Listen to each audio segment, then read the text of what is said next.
Hello students, welcome to all of you in bio classes. आज जो हम लोगों का टॉपिक है वो है डाई हाइब्रिड क्रॉस।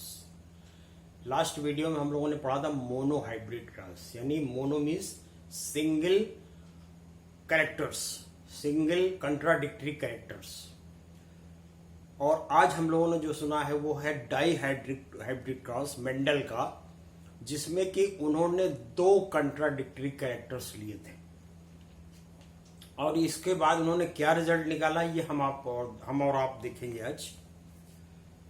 तो उन्होंने दूसरे अपने एक्सपेरिमेंट में, जिसका नाम था डाई हाइब्रिड क्रॉस, जैसा कि नाम शो कर रहा है, di means two, hybrid mean contrast characters और cross means cross breeding.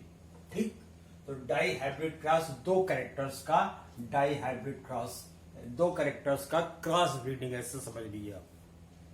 Character कौन कौन से लिए उन्होंने? वैसे तो कई कैरेक्टर्स लिए थे, लेकिन जो आज हम लोग शो कर रहे हैं वो उन्होंने सीड का कलर और शेप। एक तरफ तो उन्होंने सीड का कलर लिया राउंड और येलो, दूसरी तरफ उन्होंने लिया जो सीड का कलर और शेप था वो था रिंकल्ड और ग्रीन।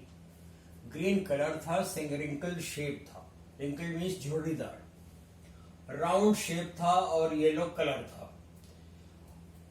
राउंड और येलो का जो कैरेक्टर था वो रिंकल्ड और ग्रीन पर डोमिनेंट था, यानी कि रिंकल्ड और ग्रीन का जो कैरेक्टर है वो रिसेसिव कैरेक्टर है, अप्रभावी कैरेक्टर है, और राउंड और येलो का जो कैरेक्टर है वो प्रभावी कैरेक्टर है, यानी कि डोमिनेंट कैरेक्टर है। अब इन्होंने राउंड और येलो को कैपिटल आर और कैपिटल वाई से उन्होंने दिया, क्योंकि दो कैरेक्टर है इसलिए दो पेयर जीन का बनेगा। यहां पर इन्होंने स्मॉल वाई लिया। अब गैमीट फॉर्मेशन होगी तो गैमीट में भी पेयर में जीन आएंगे। एक साइड में आर वाई, कैपिटल वाई, इधर कैपिटल वाई, और यहां पर दूसरी कंडीशन में स्मॉल आर वाई और स्मॉल वाई। ठीक, अभी गैमीट फॉर्मेशन हो गया। तो फर्स्ट जनरेशन में जो प्लांट्स मिलेंगे वो कैसे मिलेंगे? इन दोनों का मिक्सचर, यानी आर वाई, यानी capital R capital Y small Y. और जो सारे प्लांट थे वो कैसे थे? राउंड और येलो, क्योंकि रिंकल्ड और ग्रीन का जो कैरेक्टर था वो रिसेसिव था, वो दब गया। फर्स्ट फिलियल जनरेशन, तो फर्स्ट फिलियल जनरेशन में जो प्लांट्स हुए उनके उनके सीड्स को जब ग्रो किया गया तो प्लांट्स कैसे आए? राउंड और येलो। अब इसके बाद आता है F2 जनरेशन। F2 जनरेशन में पहले तो गैमीट बनेगा। F2 जनरेशन के गैमीट बनाने में अक्सर लोग गलती कर देते हैं स्टूडेंट्स, तो हमने यहां पर इजीएस्ट वे बताया है कि आप पहले पहला कैरेक्टर ले लीजिए, यानी कि शेप का, राउंड और रिंकल्ड। राउंड का आर है और रिंकल्ड का स्मॉल आर है। ठीक, ये दो कैरेक्टर आपने ले लिया। अब दूसरा कैरेक्टर लीजिए और उसका दोनों पार्ट लीजिए, येलो और ग्रीन। तो एक साइड में येलो और green, capital R capital Y small Y, इधर भी कैपिटल वाई स्मॉल वाई। ठीक, पहले दोनों कैरेक्टर ले लिया, शेप वाले, और फिर ये कलर वाले। ये शेप के कलर ले लिया आपने, जरूरी नहीं कि हर वक्त में शेप का ही ले, मतलब कोई एक कैरेक्टर आप ले लीजिए जो डोमिनेंट कैरेक्टर है, या फिर कोई भी कैरेक्टर है। ठीक, और उसके बाद दूसरा कैरेक्टर आप कर दीजिए। अब इसमें गैमेट कैसे बनेगा? Capital R capital Y small Y, small R capital Y, small Y. ये चार तरह के गैमेट बन गए। अब इनसे हम F2 जनरेशन देखेंगे। F2 जनरेशन के लिए फिर हम लोग वही पुनेट्स स्क्वायर या चेकर बोर्ड मॉडल बनाएंगे, जिसमें एक साइड में एक गैमीट का सेट रख लेंगे, दूसरे साइड में फिर गैमीट का सेट रख लेंगे। सेट वही रहेगा, मतलब यही जो चार है, ये चार इस साइड में रख लिया और ये चार इस साइड में रख लिया। अब इसके बाद हम देखेंगे, ऑब्जर्व करेंगे कि सेकंड जनरेशन में कौन कौन से किस किस टाइप के प्लांट्स बने। तो यहां पर कुछ कैरेक्टर्स तो अपने पेरेंट की तरह बने, जैसे कि पहला कैरेक्टर, लास्ट कैरेक्टर, यानी कि राउंड येलो, रिंकल्ड येन। लेकिन कुछ कैरेक्टर नए भी बने, और जो सारे के सारे कैरेक्टर बने वो अपीयरेंस के आधार पे, यानी कि बाहर से लुकिंग के बेसिस पे उनका जो रेशियो था, फिनोटिपिक रेशियो जिसे कहते हैं, दैट वाज 9:3:3:1, यानी 9 प्लांट एक टाइप के बने। 1 2 3 4 5 6 7 8 9 प्लांट तो राउंड येलो बने।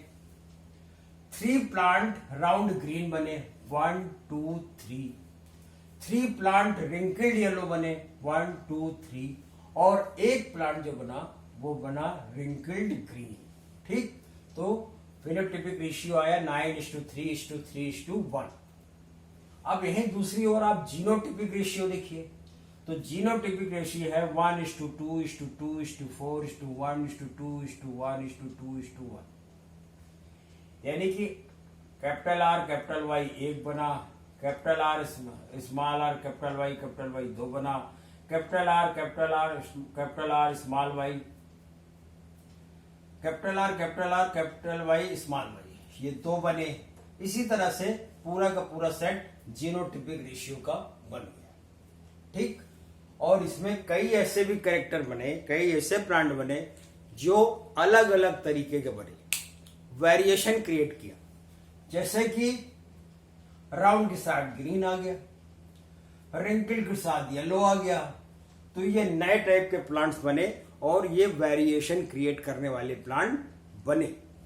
ठीक, अब चूंकि इन्होंने अलग अलग जीन्स हैं, शेप के भी और कलर के भी, तो अलग कलर के शेप अलग कलर से ज्वाइन हो गए, दूसरे कलर के शेप दूसरे शेप दूसरे कलर से ज्वाइन हो गए, यानी कि राउंड जो है ग्रीन के साथ अटैच हो गया, रिंकल्ड येलो के साथ अटैच हो गया, यानी कि हर एक जीन का अपना एक अलग महत्व है और वो अपना ज्वाइनिंग करने के लिए, पेयर बनाने के लिए स्वतंत्र है, इंडिपेंडेंट है। और इसी लॉ को मेंडल ने कहा थर्ड लॉ, जिसको कहते हैं Mendel's law of independent assortment, यानी कि कोई भी जीन का पेयर किसी और के साथ पेयर करने के लिए स्वतंत्र होता है, इंडिपेंडेंट होता है। इसी तरह से उन्होंने ये थर्ड लॉ अपना दिया, जिसका कि नाम है लॉ ऑफ इंडिपेंडेंट असॉर्टमेंट। तो हम लोगों ने मेंडल के 3 लॉ पढ़े। फर्स्ट, लॉ ऑफ डोमिनेंस, जिसमें कि एक कैरेक्टर डोमिनेंट था, दूसरा रिसेसिव था। ठीक, कैपिटल टी डोमिनेंट था, स्मॉल टी रिसेसिव था। दूसरा लॉ पढ़ा, लॉ ऑफ सेग्रीगेशन। हम लोगों ने मोनोहाइब्रिड क्रॉस के सेकेंड F2 जनरेशन में देखा कि डॉर्फनेस का कैरेक्टर फिर से आ गया, यानी कि फर्स्ट जनरेशन में तो केवल टाल प्लांट थे, लेकिन सेकेंड जनरेशन में डॉर्फ प्लांट भी आ गए, यानी कि वो सेग्रीगेट हो गए। सेग्रीगेट माने अलग होना, यानी ये पहले कैरेक्टर में जो ज्वाइन थे वहां से अलग हो गए, तो इसको कहते हैं लॉ ऑफ सेग्रीगेशन। मतलब किसी भी जीन का किसी दूसरे पेयर्स के साथ से अलग हो जाना, उसको कहते हैं सेग्रीगेट होना, यानी लॉ ऑफ सेग्रीगेशन। और थर्ड लॉ हम लोगों ने क्या पढ़ा, लॉ ऑफ इंडिपेंडेंट असॉर्टमेंट। तो 3 लॉ हो गए मेंडल के।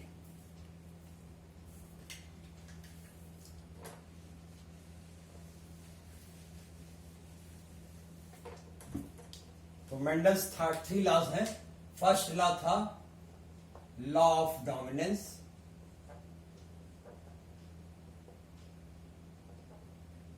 सेकंड था लॉ ऑफ सेग्रीगेशन, और थर्ड था law of independent assortment.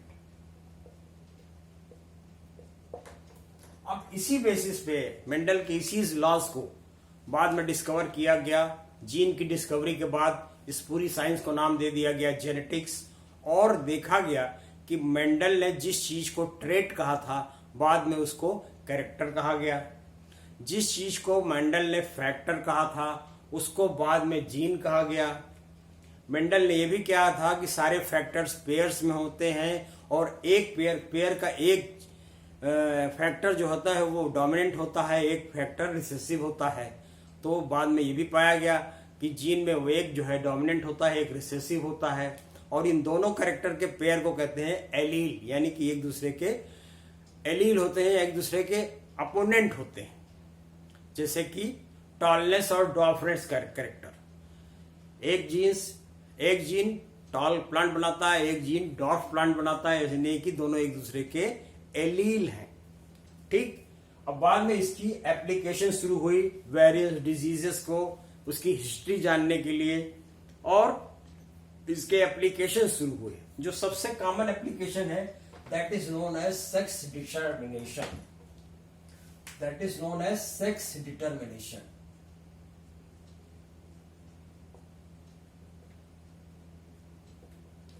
Sex determination in human beings. ठीक, अब इसको हम लोग जानेंगे कि कैसे क्या होता है। एक साइड में हम लोगों ने ले लिया फादर के जीन्स का पेयर और एक साइड में ले लिया मदर के जीन्स का पेयर। ठीक, ये हो गए पेरेंट। अब आप जानते हैं मेल्स में जो नंबर ऑफ क्रोमोसोम होते हैं वो 46 होते हैं, लेकिन 44 जो होते हैं वो ऑटोसोम्स होते हैं, और 1 पेयर जो होता है यानी कि 2 वो एलोसोम्स होते हैं। एलोसोम, या जिसको सेक्स क्रोमोसोम्स कहते हैं। यही हाल मदर का होता है। यहां पर भी 44 ऑटोसोम्स होते हैं और 2 जो है वो एलोसोम्स होते हैं।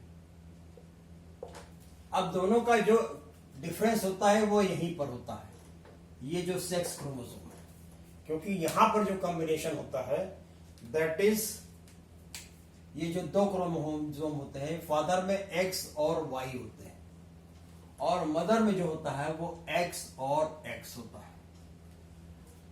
ये मदर का, ये मदर का है, ये फादर का है। XY XY।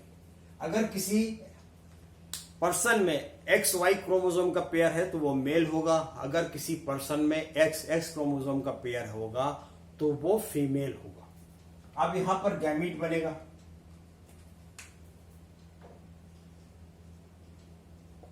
गैमीट बनने में क्या होगा, एक तरफ X बनेगा, एक तरफ Y बनेगा। यहां पर X बनेगा और फिर X बनेगा। अब इनका जब क्रॉस होगा तो क्या बनेगा, पहले वाले से पहले वाले का, फिर पहले वाले से दूसरे वाले का, फिर दूसरे वाले से पहले वाले का, और फिर दूसरे वाले से दूसरे वाले का। तो क्या क्या रिजल्ट आया, X X X X X Y और X Y। यानी कि पहले 2 केसेस में फीमेल बनेंगे और दूसरे 2 केस में मेल बनेंगे। ये हो गया फीमेल,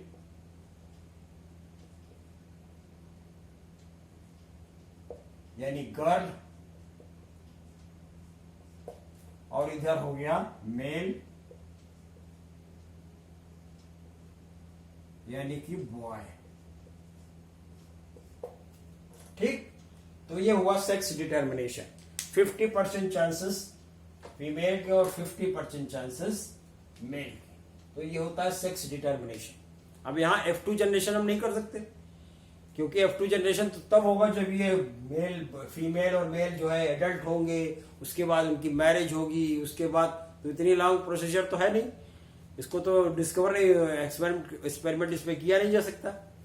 तो सेक्स डिटर्मिनेशन जानने के लिए ये तरीका है कि फादर में XY होता है, मदर में XX होता है, गैमीट बनेगा तो सब अलग हो जाएंगे, क्योंकि गैमीट बनने में हाफ नंबर ऑफ क्रोमोसोम हो जाते हैं, 46 का 23 हो जाता है, यानी 22+1 हो जाएगा, इधर भी 22+1 हो जाएगा और टोटल मिला के 46 हो जाएंगे।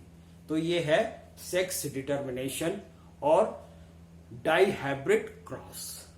और इसके साथ साथ मेंडल के तीनों law of dominance, law of segregation और लॉ ऑफ इंडिपेंडेंट असॉर्टमेंट। हमारे ख्याल में आपको ये टॉपिक समझ में आ गया होगा, क्लियर आ गया होगा। So thanks for watching the video. Thank you very much.